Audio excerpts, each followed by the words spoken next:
Hi everyone, welcome to the very first video for 2020 for this channel and the first 2020 Craft Kitsune box. This is the January box and tutorial video, so we will be making some shaker charms seen here. If you want more information on Craft Kitsune, you can go to the main website and the link will be in the description. So let's start out by going over what was in each kit this month. So here's what the kit looks like when you first open it up. There is an insert, and then on the back is a note from myself, and then the next month's theme and a QR code to go to the YouTube channel, and then on the front is of course the supply list.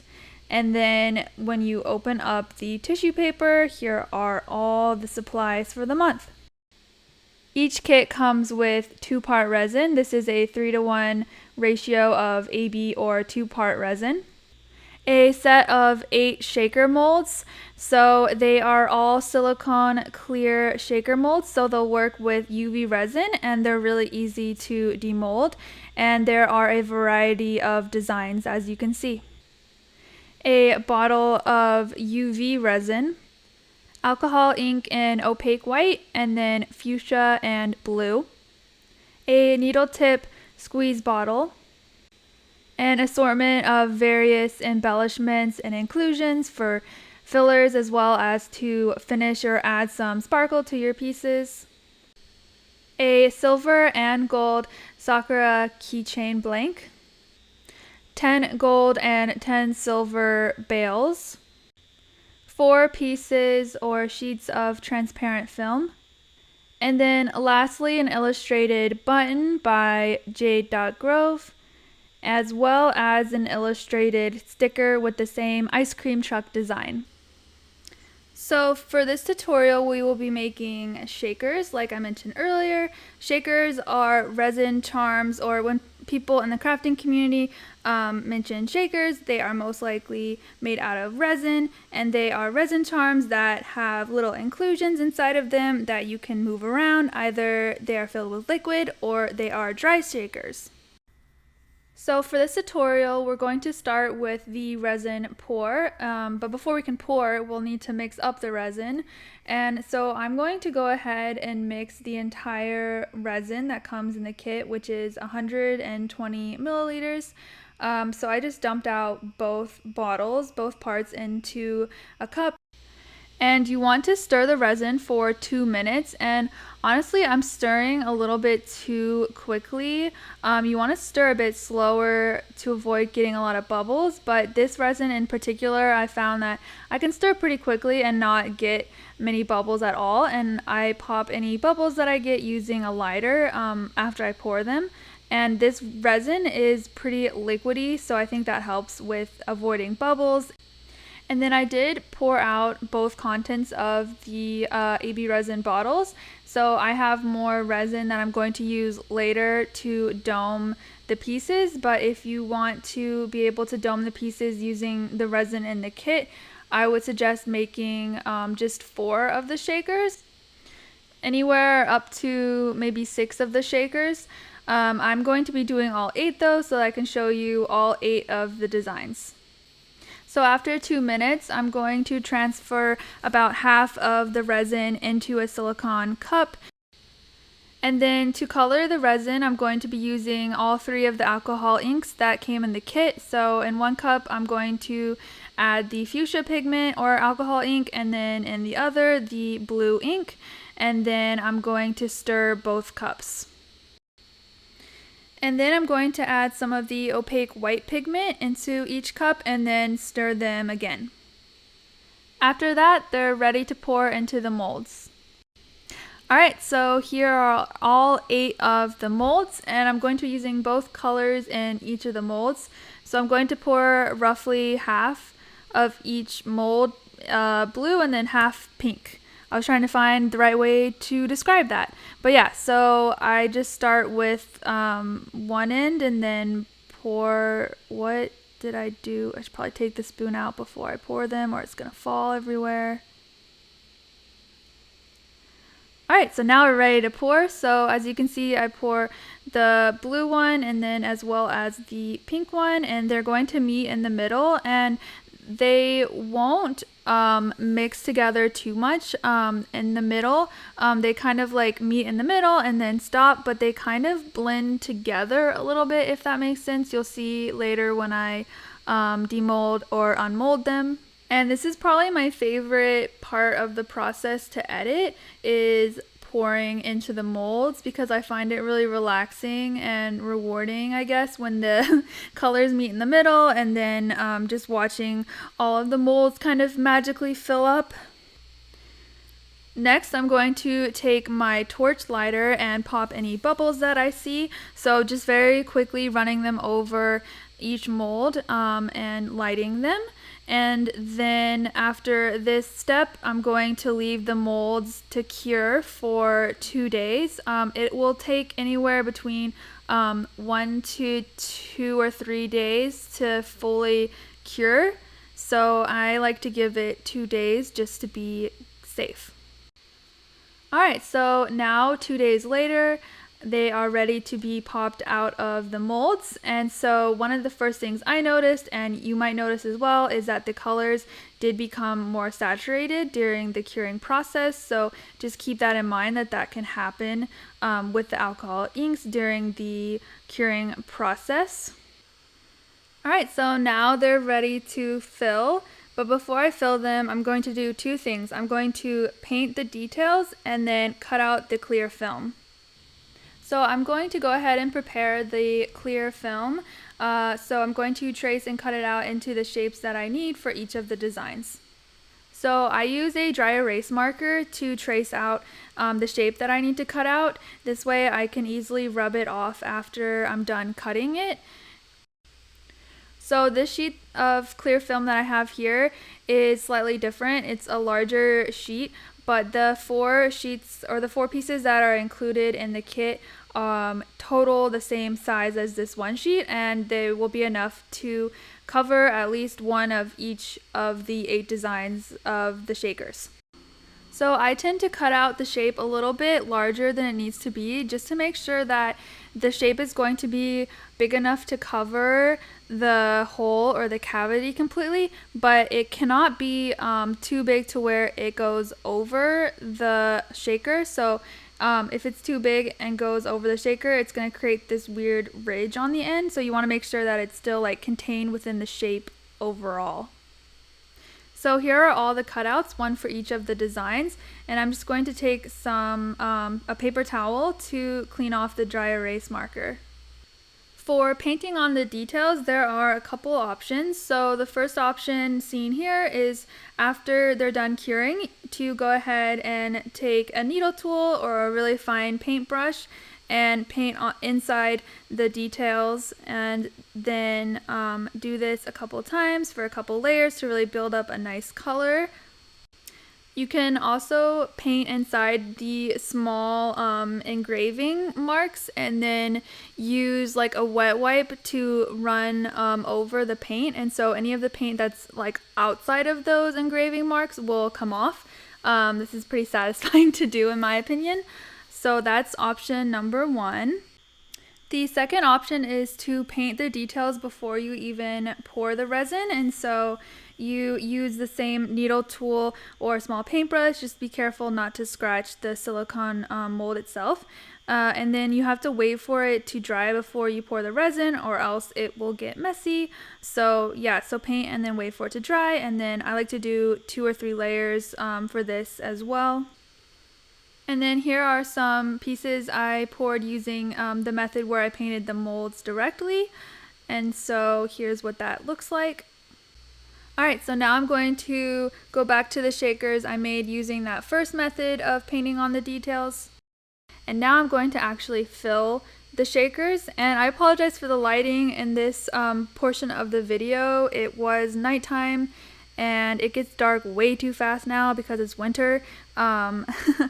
So yeah, sorry for the different lighting and the weird lighting, but I'm just filling the shakers right now, which is probably my favorite part. So I use like a combination of the embellishment set that came in the kit, as well as some of my own supplies, and with filling shaker molds you can really get creative too. So you can make your own fillers using polymer clay or smaller molds for resin, or even beads, or just different findings. So I really like filling the molds because I have a lot of different options to play with. So now I'm going to adhere the film on top of each of the molds. So I'm going to be using UV resin to do this. So I just put a little bit of UV resin into a silicone cup. What I do is I dip some sort of needle tool or silicone mixing tool into the UV resin and then apply a bit onto the edges of the cavity, or like the part that surrounds the cavity, the part where the outside of the seal is going to go on. And so just a little bit, not too much. So if you do too much, it might, when you put the film on it, it might like leak into the cavity itself if you put too much. And then also make sure that the part that you add the UV resin on top of right now, make sure that it's clean and it's dry, or else it won't adhere that well. And then I take the film and put it on top of the cavity, and make sure when you place it not to move it around too much after you place it, or it will smear the UV resin. Again, that's something to look out for. So after I put it on, I like to kind of like tap it on gently, and then also use a needle tool to kind of push it down a bit more. And then I cure them one by one under a UV lamp. So I'll usually do the UV resin part and put the film on, and then cure one. And then while it's curing, I work somewhere far away from the lamp. I work on doing the next one, and then kind of just cure them one at a time that way. And then a tip that I'll share with you guys is that you can add a little bit of baby oil into the shaker before you seal it with the film. This way, when you seal it with the film, the inclusions are less likely to stick onto the UV resin that you use as the border, or onto the film itself. I wish I did this with the 8 that I made as examples, but I did not. But yes, this is a very useful trick. So now that they all have the clear film on top, it's time to pour another layer of 2-part resin on top of them. And so I poured some resin into this silicone cup, and I already mixed it. It's ready to pour. So I use a popsicle stick to take just a little bit of resin and then put it on top, and then of each of the shakers, and then spread it using the popsicle stick and making sure that it doesn't run over. You can also use a trick called the liquid latex trick to prevent it from like when it overspills, prevent it from curing on the bottom of your pieces. So look that up. Liquid latex for shaker charms. I didn't do it in this video because you do have to wait for the liquid latex to cure, or not cure, but to dry. And I just kind of risked it. So yeah. And then of course, if you have a latex allergy, or will be giving this charm to someone with a latex allergy, do not use that method, but it is a really handy method to prevent overspill. So there's that. And then also my pieces at this moment are flat, and so they're pretty level with the table, and so I'm not worried about them over spilling too much. But if you do have like an uneven piece that you're working on, where it might tilt a little bit and the resin might slide off of the top, you can use some rice. So get a container that you'll dedicate just for resin crafting, and then fill it with rice, and then put the pieces on top of the rice to where they're flat. Alright, so it's been 2 more days since I did the last step. So now the resin on top of each shaker has cured. So now we can add the oil or liquid inside of the shakers. If you want to make it a dry shaker or without oil or liquid, you can do that as well, but I'll be showing you how to fill them with the liquid. So I just take some baby oil, and then I fill the needle tip applicator that was included inside the kit with the baby oil. So the cool thing about the molds that come in this kit is that they have an indent in each of the designs already in the mold, and so you can just place the needle applicator directly inside that indent and then squeeze the bottle to fill up the shaker with oil. I like to fill it as much as I can, but there will most likely be a little bubble left over, which is fine, and you don't want to overfill them because then it could cause the shaker to kind of like explode, if that makes sense. What am I looking for? What word am I looking for? Burst, maybe? Yeah, so you don't want to add too much pressure inside. So just fill it most of the way, and then you're going to want to dry off the part of the indent on the outside because we're going to seal it now with UV resin. So I take a little bit of UV resin that I put on this bar tool. I think it's what you would call it, file. It's not a file, it's like a bar tool. And then I spread it over the indent or the hole, and then I cure it quickly with the UV lamp. Once all of the shakers are filled, I'm going to attach the bales. So I flip each piece over, and then I'm going to attach the bale using UV resin. And then I'm going to dome the backs of each piece to secure the bale a little bit more, and then also to make the back nice and shiny as well. So I just mixed up some more 2-part resin, and then using the same method as I did for the fronts, I'm going to dome the backs of the pieces. And then after this cures for about 2 days, I'm going to do a couple of finishing touches that are optional. So I'm going to add some embellishments to the fronts of a couple charms. So I just use UV resin for this and attach some embellishments that are from the set that was included in this month's kit. And then I used the Sakura keychains that were in the kit, and I turned 2 of the pieces into charms. Alright, so now my shakers are all done, and here they all are next to their molds. So now I'm just going to show them off, and then I'm going to show you the effect that shakers have. So I'm going to show a few of them, examples of me like turning them and stuff so that the inclusions kind of like fall inside of them. Sometimes these are referred to as like quicksand pieces, but they're really fun to play with. And yes, thank you so much for making it to the end of the video.